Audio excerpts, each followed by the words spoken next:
क्या आप जानते हैं श्री राम, लक्ष्मण और सीता जब वनवास चले गए तब उर्मिला ने 14 वर्ष तक क्या किया था?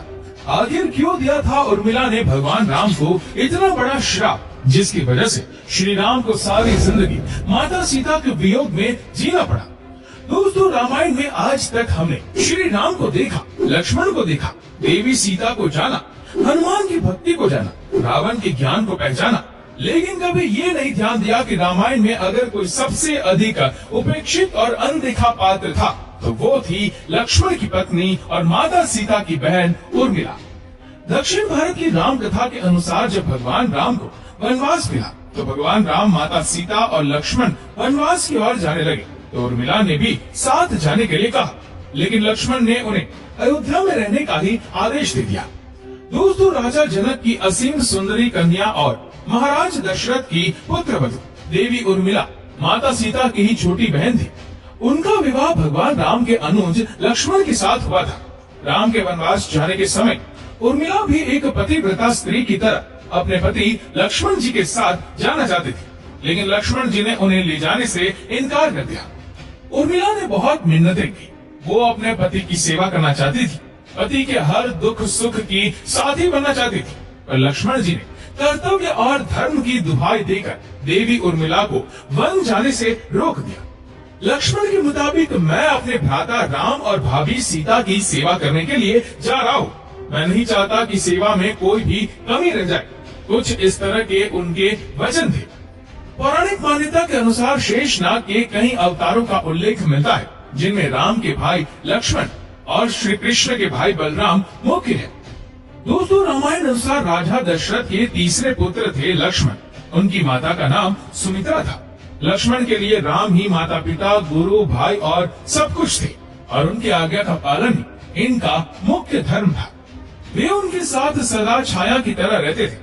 भगवान श्री राम के प्रति किसी के भी अपमान सूचक शब्द को ये कभी भी बर्दाश्त नहीं करते थे।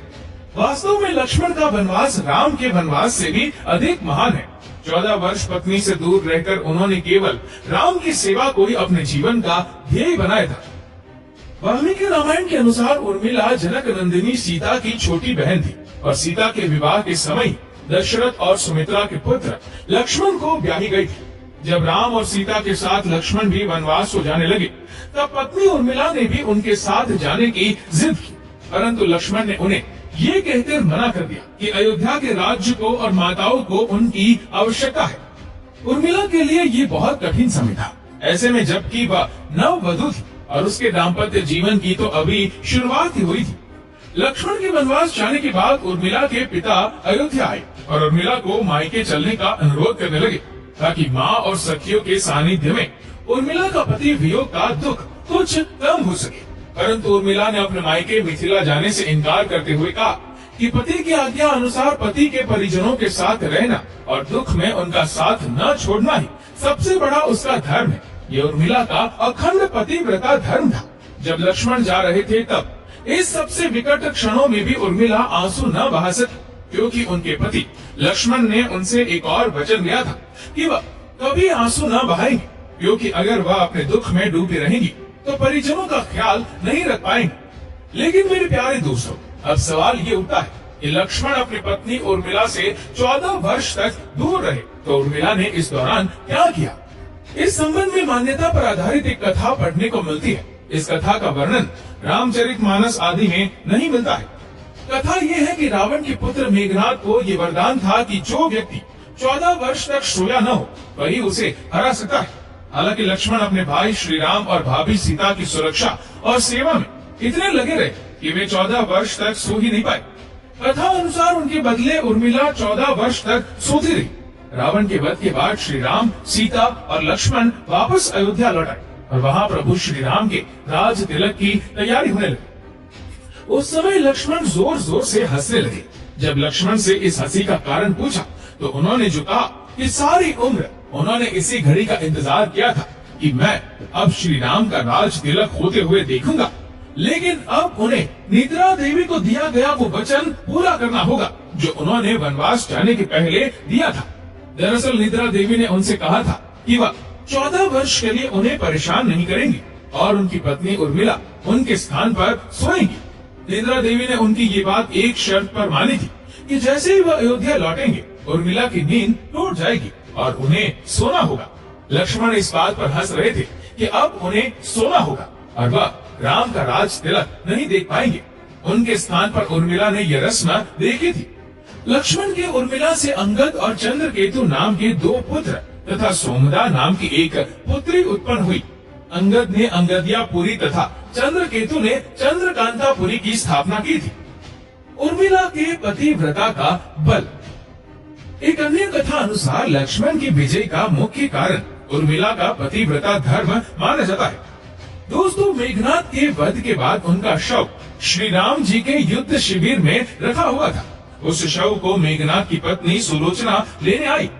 पति का छिन्न शीश देखते ही सुलोचना का हृदय अत्यधिक द्रवित हो गया। वह रोने लगी। रोते रोते उसने पास खड़े लक्ष्मण की ओर देखा और कहा, सुमित्रा नंदन, तुम भूल कर भी गर्व मत करना कि मेघनाद का वध मैंने किया है। मेघनाद को धराशायी करने की शक्ति विश्व में किसी के पास नहीं थी। ये तो 2 पतिव्रता नारियों का भाग्य था।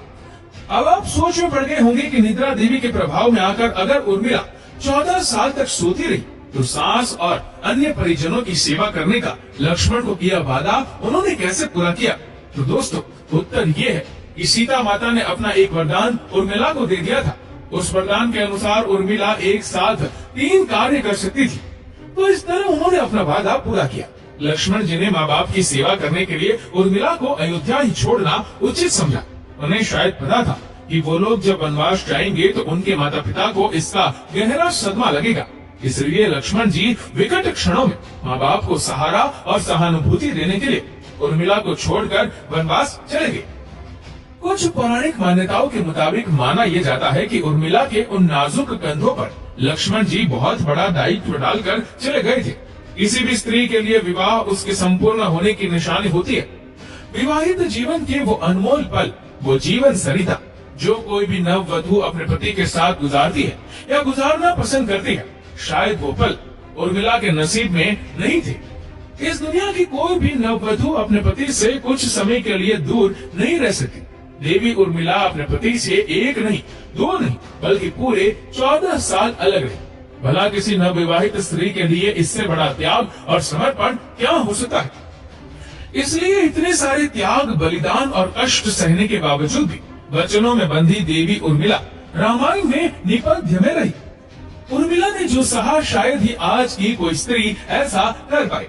इसलिए वर्तमान की दृष्टि से देखें तो उर्मिला रामायण की सबसे अतुलनीय और पवित्र पत्नी के साथ साथ त्याग, बलिदान और समर्पण की देवी है।